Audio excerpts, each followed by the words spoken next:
those robot dogs are actually doing work right now in blue collar jobs. So to answer your question, which jobs are going to be automated? It's hard to say. I can't say specifically this one's going to be automated. What I can say definitively is that there's going to be a pivot, and there's going to be areas where people are going to move to because of automations in specific sectors. It became a buzzword overnight, it seems like, right?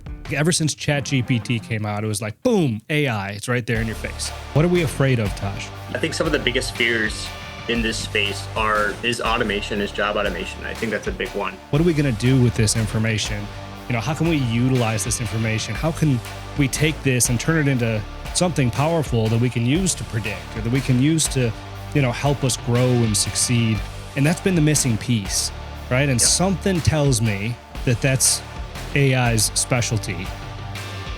Hello and welcome back to another episode of the Blue is the New White podcast, all about speaking to blue-collar business owners out there through the show to give them thoughts, ideas, insights, suggestions to help them run their blue-collar business. And today we got an awesome guest for you. I'm really excited about this. Pointing to the future, Mr. Taj Sarin. Taj, welcome to the Blue is the New White podcast, my friend.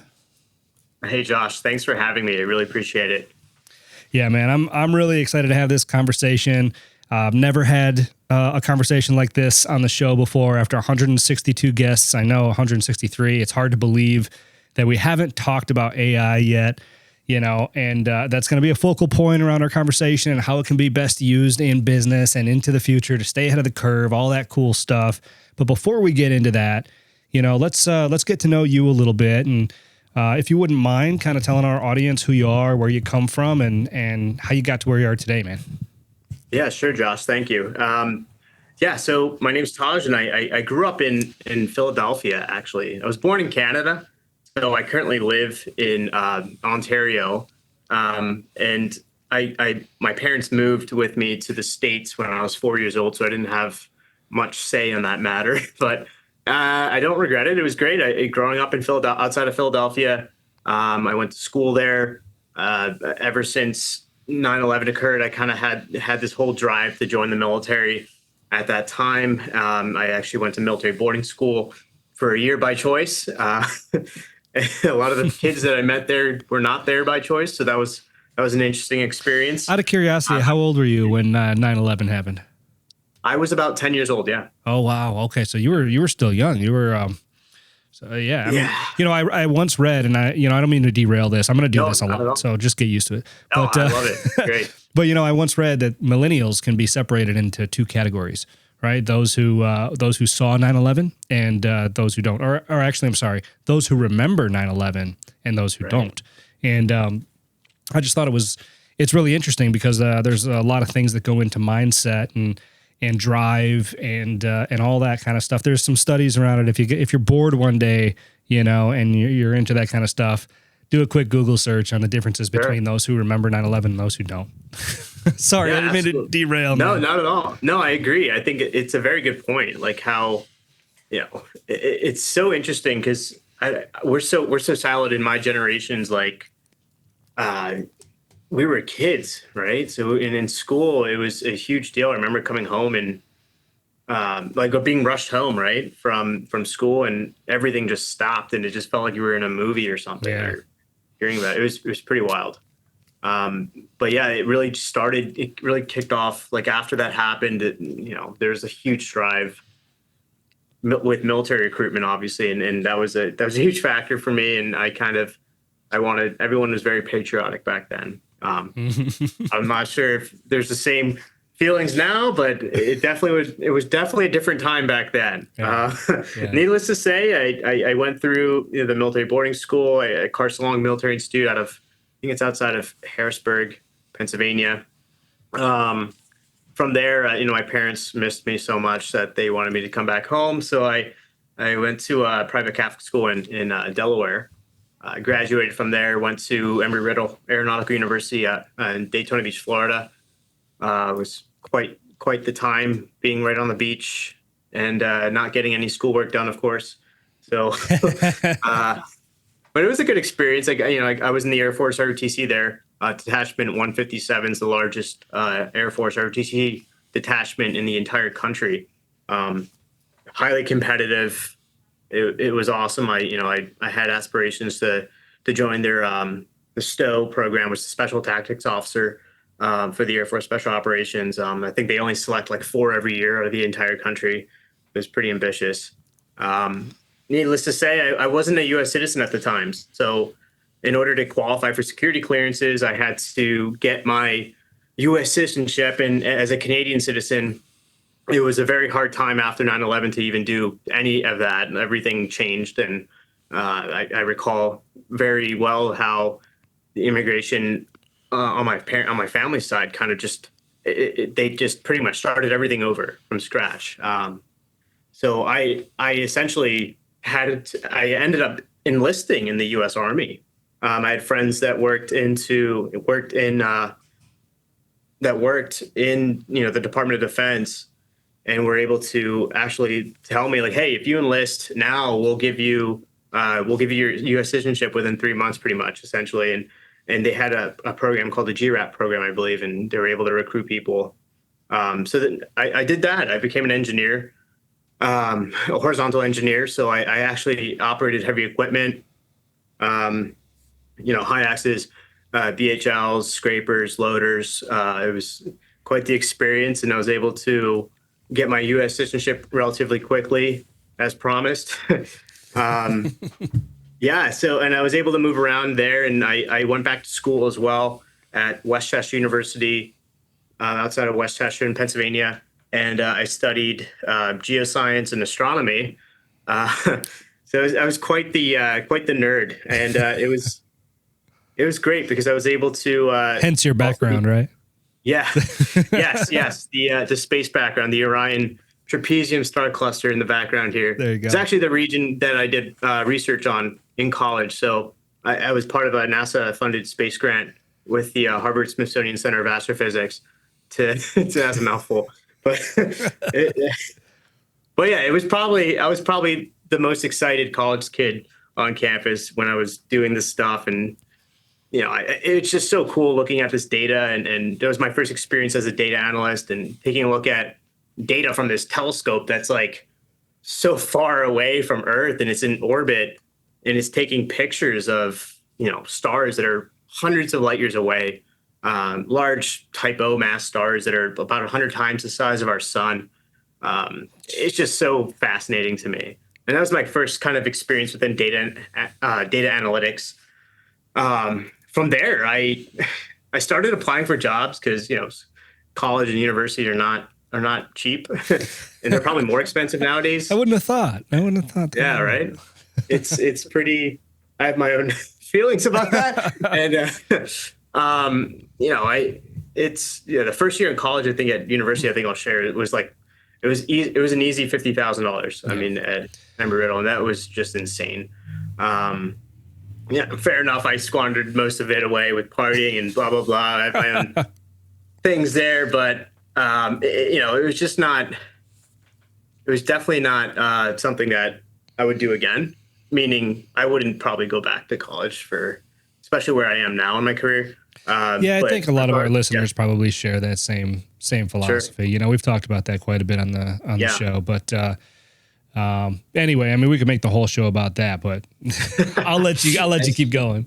No problem. Yeah, we definitely could. I mean, I could go on, but it's like, it's definitely, there's so many things I learned outside of college. And like I said, I just applied for jobs, and I got an interview for a job in the finance industry as a data analyst, and for a startup company. And I was like, oh shit, why not? I'll check it out. And I got the offer. And it's a full-time job. I'm like, wait, why do I have to keep going to college then? Why do I have to keep going to the university? I mean, why be in this situation where I can, continue for another 2 years in school, get more in debt, or start making money right away and start building my portfolio, essentially. So that's kind of what I did. And from there, I continued to grow my data analytics career, and it really became that company actually ended up getting bought out, and once they got bought out, I moved on to another startup company, worked really heavily within data. We kind of like were we were like pushing companies and corporations on the value of data. And this will be a very important point later in our conversation when it comes to AI. But I kind of started to understand a lot of companies that weren't really doing anything with their data. They were just kind of like storing it over here, storing it over there. Um, they're like, okay, we'll collect it, but they don't know what the hell to do with it. So that's kind of what we were working on, was actually working with these companies and cleaning their data, mining their data, driving insights from their data. So you're getting like realized results from their data. So that was a huge thing. From there, I moved back to Canada. I had a lot of family here that I hadn't seen in a long time, and I'm here now, and I'm really happy to be here. My grandparents are whoever's left of my grandparents up here, and it's great to be here. And I work at the university here, pretty big university, McMaster University. I have my own consulting company in AI. I have my own 3D printing company. So I still kept true to my true nerdiness, and I still love all technology. And it's pretty awesome. I get to work with researchers, so I get to see some of the latest tech stuff coming out of the university, state of the art research, and it's pretty fascinating to see how far we've come as humans, as a human civilization. And to see where all this stuff's going is just mind blowing.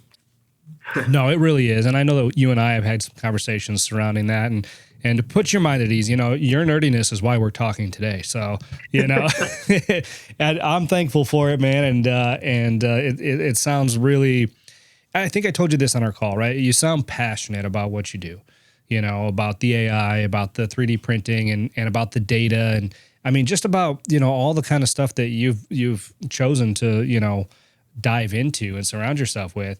It's pretty cool. And I love talking to passionate people. That's that makes for good conversation, and it makes for incredible insight. So thanks for that background and catching us up on who you are. So now we got a good grasp on Taj here. We're going to try to pick his brain a little bit and see if we can extract some value for some business owners out there. So I want to start with some of the pain points, right? I want to start with, AI is this, gosh, man, it became a buzzword overnight. It seems like, right? Yeah. Like ever since ChatGPT came out, it was like, boom, AI, it's right there in your face, right? And people formed opinions about this on the drop of a hat, right? They either loved it or they hated it. And there's really not a ton of in between, at least from the conversations that I've had, so I want to kind of address some of the things that, business owners might be saying, about AI that could be a barrier to them adopting this type of technology. Let's put it simply, what are we afraid of, Taj? Right. Yeah. I think some of the biggest fears in this space is automation, is job automation. I think that's a big one. And it's not necessarily an invalid fear.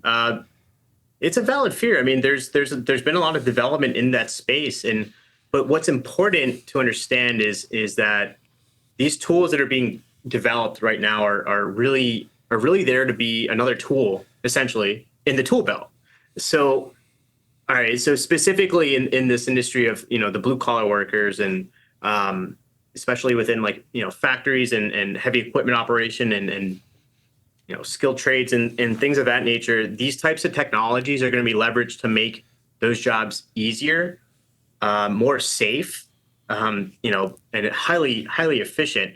So, and especially for business owners to consider, and you're right, it's just everyone's jumping on this whole AI, the letter A followed by the letter I, like what is it? What is it? What do I do with it? I need to get on this bandwagon. I need to jump on it. And it's not just a bandwagon. It's definitely a wave. I consider it a technological wave compared to, but definitely bigger than the .com boom. It just kind of hit us all in the face very fast when OpenAI released ChatGPT last year. And it's grown exponentially since then. So it's exciting times. It's scary times in the sense that everyone really just doesn't understand the speed. And it's not by anyone's fault that we don't understand the speed. We just simply can't. It's very hard for humans to understand and comprehend exponential growth compared to linear growth. And we think very linearly. We're, next year, the year after next year, next week, tomorrow. Exponential is something completely different in on itself. It's exponential growth. It's doubling over time and doubling on that double over and over again. So it's insane. That is You're harder to seeing it. grasp. Yeah. That is honestly, and so I'm starting to connect some dots here, Taj. Sure. And I mean your fascination with the universe, right? And I mean, right, because that's exponentially hard for people to grasp, right? The type of data that you're dealing with when you're collecting it from these telescopes. You were talking about, stars 100 times the size of the sun, right? So you've already kind of been flexing this muscle, practicing this. I mean, I don't know. Is that a fair statement, right? You've kind of you've primed your brain to wrap it around exponential growth that can come from something like AI. Yeah, you know what, Josh? That's a really good point. I never thought about that in the big scheme of things of how one could think about it in that vast nature of things. And they're essentially domino pieces, right? And things working on things that are working on things that are working on other things. And it's this whole system and web of things. And AI is essentially a prediction machine. It predicts things. And humans in a very similar nature are the same thing. We are prediction machines as well. We're just very, very efficient, very, very good at it. AI is not there yet. And the key word here is yet, because we will get to a point. And I think actually Elon Musk even recently, as a few days ago, put out a tweet or an interview that AGI, so artificial general intelligence, which is what AI will be once it has the same capacity to predict as humans, will happen in the year 2030, by the year 2030, which is wild. I might be wrong there. I'm pretty sure he might have said next year. Oh my gosh. And I don't doubt it. I actually think the speed of it developing is really what drives AI development is data itself. And this kind of goes full circle back to my experience as a data analyst and understanding how data needs to be clean in order to have a clean AI. I mean, if you have crap going in, you're going to get crap coming out. So that's a real important factor here when it comes to AI. Yeah, and there's a good point around this, and people in the blue collar space and even in my industry is going to understand what I'm about to say. So data is relatively new to our sector of the industry, right? It really is. Everybody kind of had this idea, it started, 10 years ago or so, had this idea that data collection is going to be the future, right? But for 10 years, we've been asking ourselves the same question as business owners. So what, right? We see all this data now. Like I've got, work order data, I've got customer data, I've got employee data, I've got all this data, and so we always ask ourselves the question. This came from my current COO, right? And it's, so what? What are we going to do with this information? How can we utilize this information? How can we take this and turn it into something powerful that we can use to predict, or that we can use to, help us grow and succeed? And that's been the missing piece, right? And something tells me that that's AI's specialty. Sure. Yeah. Yeah, and I can add on to that. I mean, please. Yeah, some of the really innovative stuff that will be happening soon in this industry, from a safety standpoint, training standpoint. Just imagine. Well, first of all, everyone knows we have autonomous cars now. We have cars that can drive themselves. So that same technology being applied to building, for example, a building. We could use AI to actually predict specific safety hazards before they even happen, just based on an image. So we could take real-time video of a building going up, construction workers moving around, equipment moving around, and this AI could quite literally predict in real time, hold on, wait, there's a statistical probability of an error occurring here because this specific piece is not in the right place. This is how granular and how effective and efficient this AI will become and is becoming. Wow, that's really interesting. So that's kind of on the heels of you saying that AI is a tool, right? That will Correct. make, especially in the blue collar world, these jobs easier and safer, right? Correct. Yeah. So on that kind of thought process, then what types of jobs do you think are at risk before others with this technology? I mean, from that standpoint, is it like a quality control? Sure. Yeah. I mean, so that's a good point. Like in terms of risk to automation itself, I think it's going to be a. I don't look. I don't want to say it's going to be a long time because I think I'd be lying there. It's going to be. I mean, we're already seeing autonomous, like you can see automatons like Figure One, for example, is a company that just released a actual walking robot. um, Tesla's releasing their Optimus Prime robot. I have a Great name. I have a dog named Optimus Prime. He's a 200-pound English Mastiff. Right. That's amazing. It's just like these robots, and those weren't the first robots that come to be. I mean, Boston Dynamics, that spun out of MIT, created I'm sure everyone may have heard of like the robot dogs Yeah. that came out of Boston Dynamics, and those robot dogs are actually doing work right now in blue collar jobs. For example, doing safety analysis, like analyses as well. They're doing search and rescue missions as well. So to answer your question, like if which jobs are going to be automated or what, it's hard to say. I can't say specifically this one's going to be automated, this one's going to be not automated. What I can say definitively is that there's going to be a pivot, and there's going to be areas where people are going to move to because of automations in specific sectors. Yeah. Now, what makes you more valuable and more of an asset in this turn of events, in this pivot, is going to be being well-rounded in AI and in data, Yes. right? Yes. And we need to have a fundamental understanding of what drives AI. And this will come back full circle to the point that data is quite literally the oil that drives the AI machine. So data will be the new oil. I like that. And that's a great lead in to my next question. It's exactly what I was going to ask, right? Because one of my philosophies in life is I've got it up on a Post-it note. I call it learn to surf, right? But really what it is it's taking a wave, it's taking an adversity, it's taking some kind of change, right? And leveraging it to your advantage, right? So being able to ride that wave as far as you can for as long as you can until the next one, right? And harness the power, if you will, that comes with Right. that event.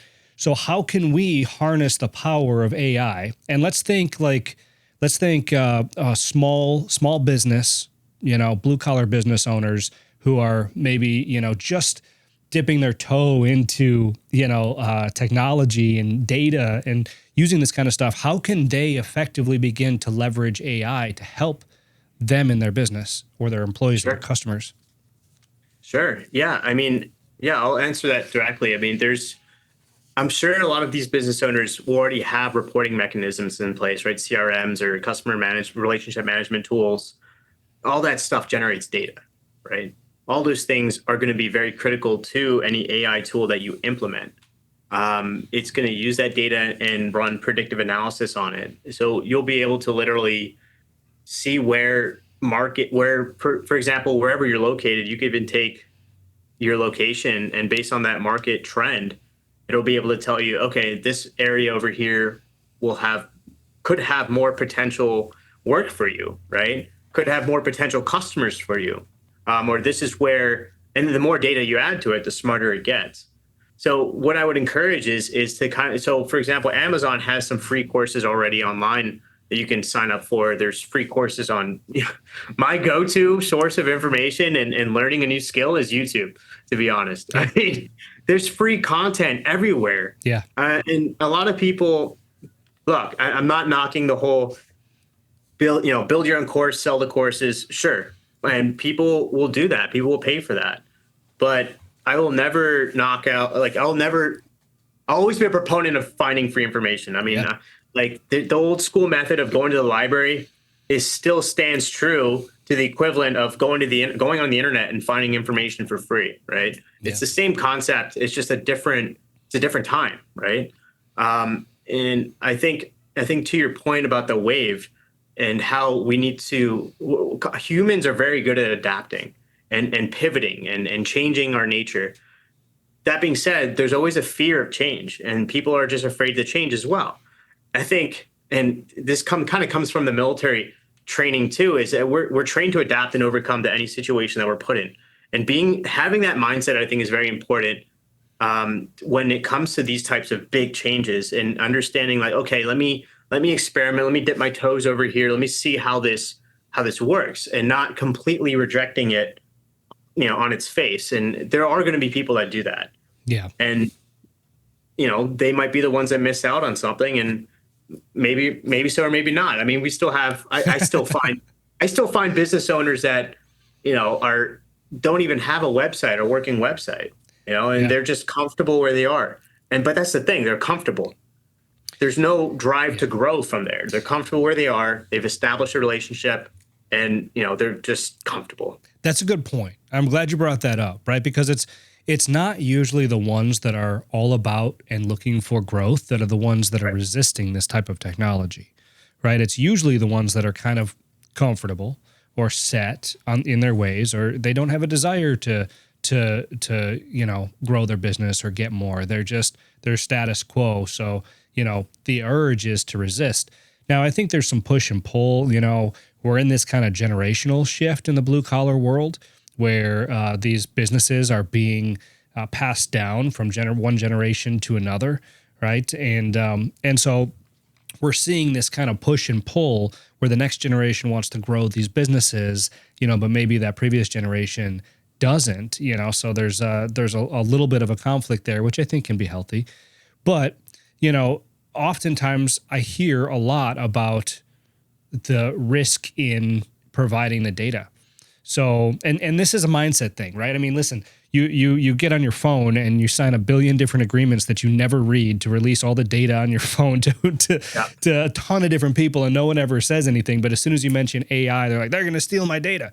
So can you talk a little bit about that? I mean, what is the risk? Is there a risk in providing this data to a company that can act as a tool? Is there certain things that you as a business owner have to be aware of before you sign an agreement with a software company? Or, Sure. I mean, what kind of stuff on that front should we be aware of? Yeah, I mean, there are a lot of different things in play here too, and it's constantly changing. So the legality behind data collection, the European Union just passed a recent data privacy law and collection law, which has affected some applications, mobile applications here and there that operate in those theaters as well.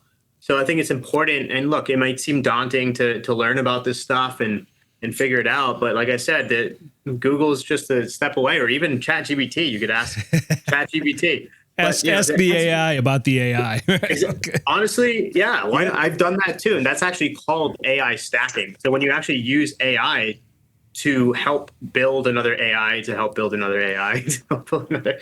So it's definitely a methodology that is used. To answer your question about the data privacy, I think it's, as long as you're, sorry, my dog's over here as well. Problem. And he's very jealous that we're talking right now and not in the car. It's all good, man. But back to the data thing, it's important. I mean, we're not dealing with personalized health data here, and if you are, then that's a whole nother story. That we're dealing with HIPAA laws there. But it's important to look into privacy disclaimers as well. And if you have an enterprise level solution for CRM, then you're already well within the data that you are collecting there. It's rightfully so yours in that sense. And I think it's worthwhile to also check with your provider as well to see what are the rules here. And maybe you might be shocked to learn that, hold on, wait, my CRM provider has my data too, and they're probably using it to train their AIs. That's exactly right. While you're on this journey, you might actually find a lot of loopholes that you weren't aware of in the first place, and it might make you, kind of open your eyes to the fact, okay, wait, hold on, let me pause for a second, and this data is very valuable. This is my data. Let me hold on a second. Let me see if I can find some other alternative solutions here, perhaps, that would work for my best interest. Yeah. And there are companies like that out there, and there are ways to find, to get agreements in place where we don't share your data. We don't use your data to train other AIs, et cetera, et cetera. Yeah, and so I'm on board with that. I understand that, and I'm going to interject. I usually try not to interject my own opinion on stuff like this on the podcast, but I want to just kind of take a second to address the listeners out there as to what my mindset is on this whole thing, right? And I'm a very much a all ships rise with the tide kind of guy, Yeah. and I'm also undaunted by challenge, on competition and things like that. And I've made a career out of being ahead of the curve, right? And especially in this industry, And so my thought surrounding this is, again, learn to surf, right? How do you use this to your advantage? I would much rather not put my energy into resisting the data collection and the data privacy and saying, where is it going? Who's using it? How are they using it? What are they doing with it?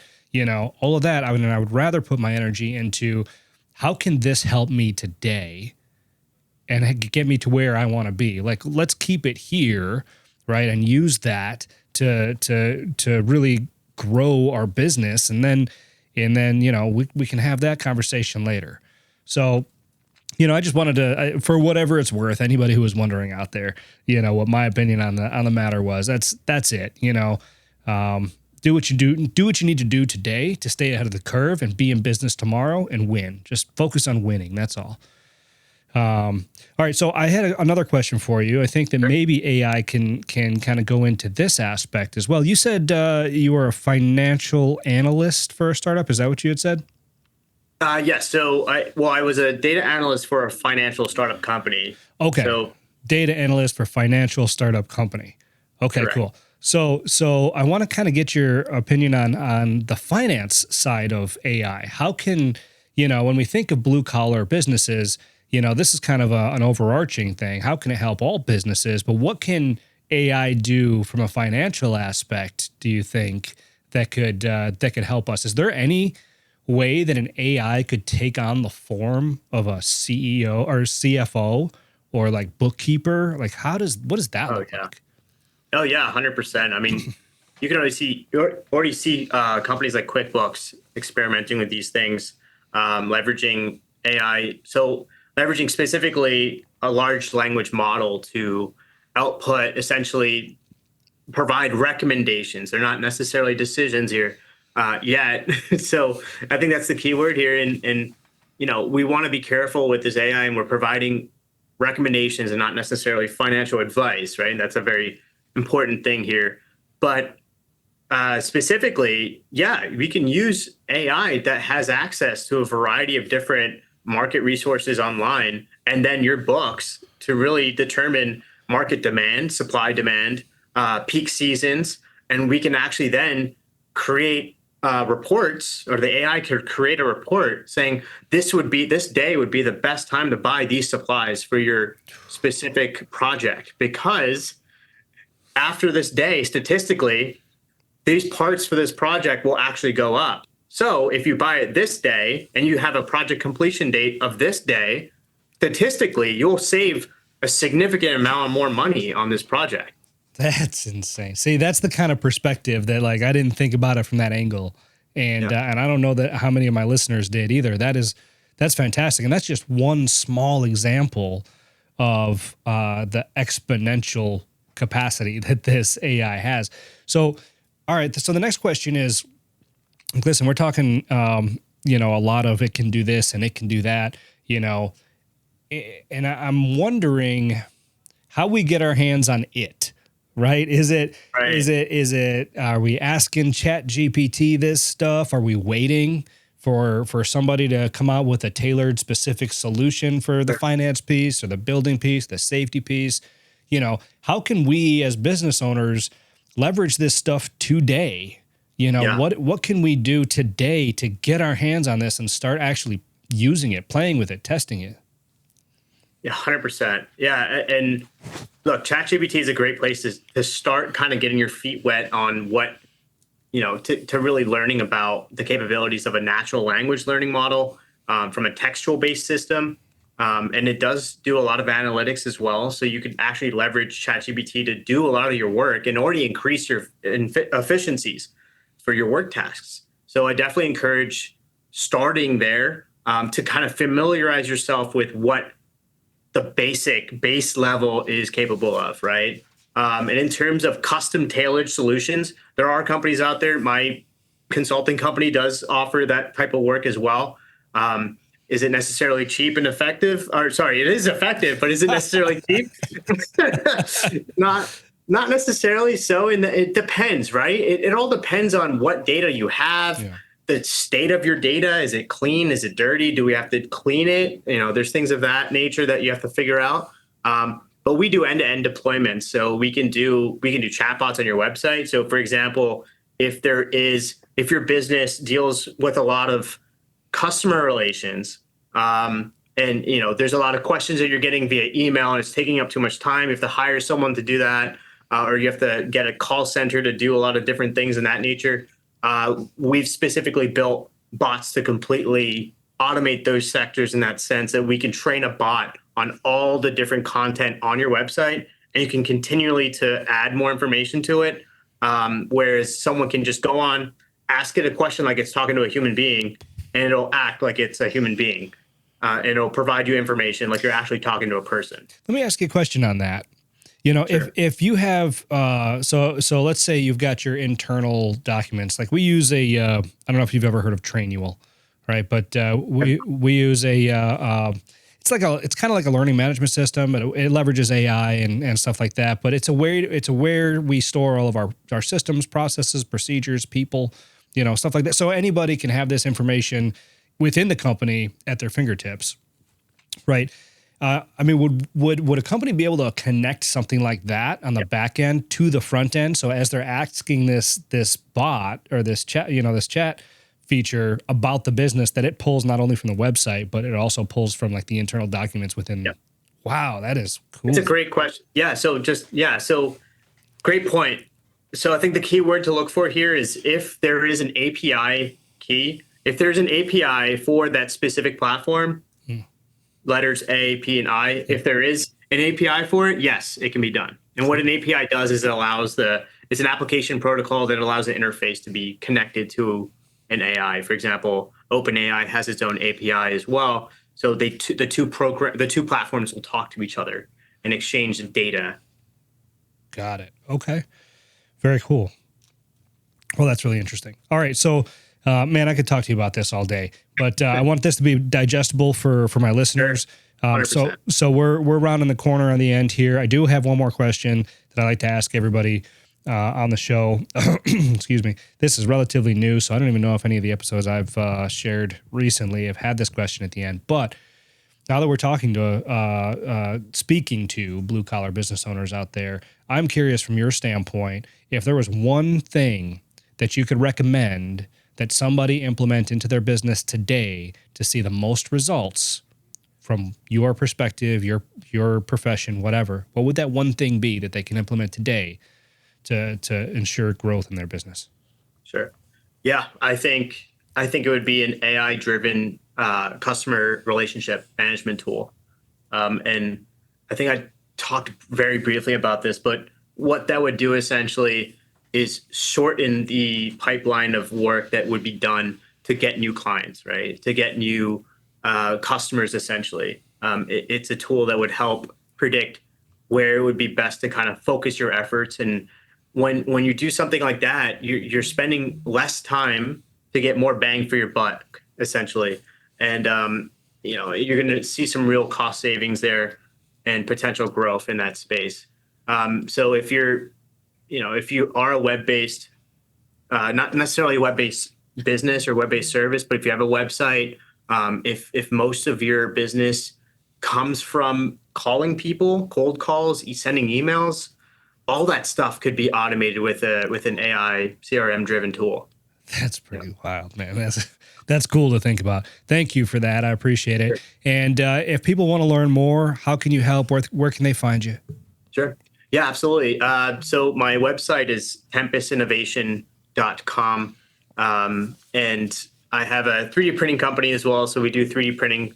Actually just closed a deal on a robotics company. So I'm doing some pretty cool, nerdy 3D printing robot parts for my future robot army to take over the world. Leave us with that. Thanks, man. Yeah. No, that's yeah, awesome. so yeah, thank you. And tempestinnovation.com. And I also have a nerdy podcast of mine as well that I'm kind of just starting to put together and throw out there. It's called Tachyon Talks, and that's on Spotify. And I actually interview a few people and talk about AI specifically in different areas of work. So I think I have a guy from animal welfare come on, and we just talk about a whole bunch of different stuff just in regard to AI and other cool things. Awesome. I appreciate that. And I'll put those in the show notes as well, in case anybody is looking for you, wants to get a hold of you, or Sure. wants to learn more. So Taj, man, I can't thank you enough for coming on the show and sharing your valuable information and insight with us, man. Just thank you so much for everything that you've given to our listeners. Josh, thank you so much for having me on, and I really appreciate your time, and it's been a pleasure. Likewise, my friend. Until next time. Thanks for listening to the Blue is the New White podcast. Be sure to subscribe to get the latest episodes. For more, please follow at Josh Zolan on LinkedIn, Twitter, and Instagram. Or visit us at blueisthenewwhite.com, where we create success, not debt, and build blue-collar heroes.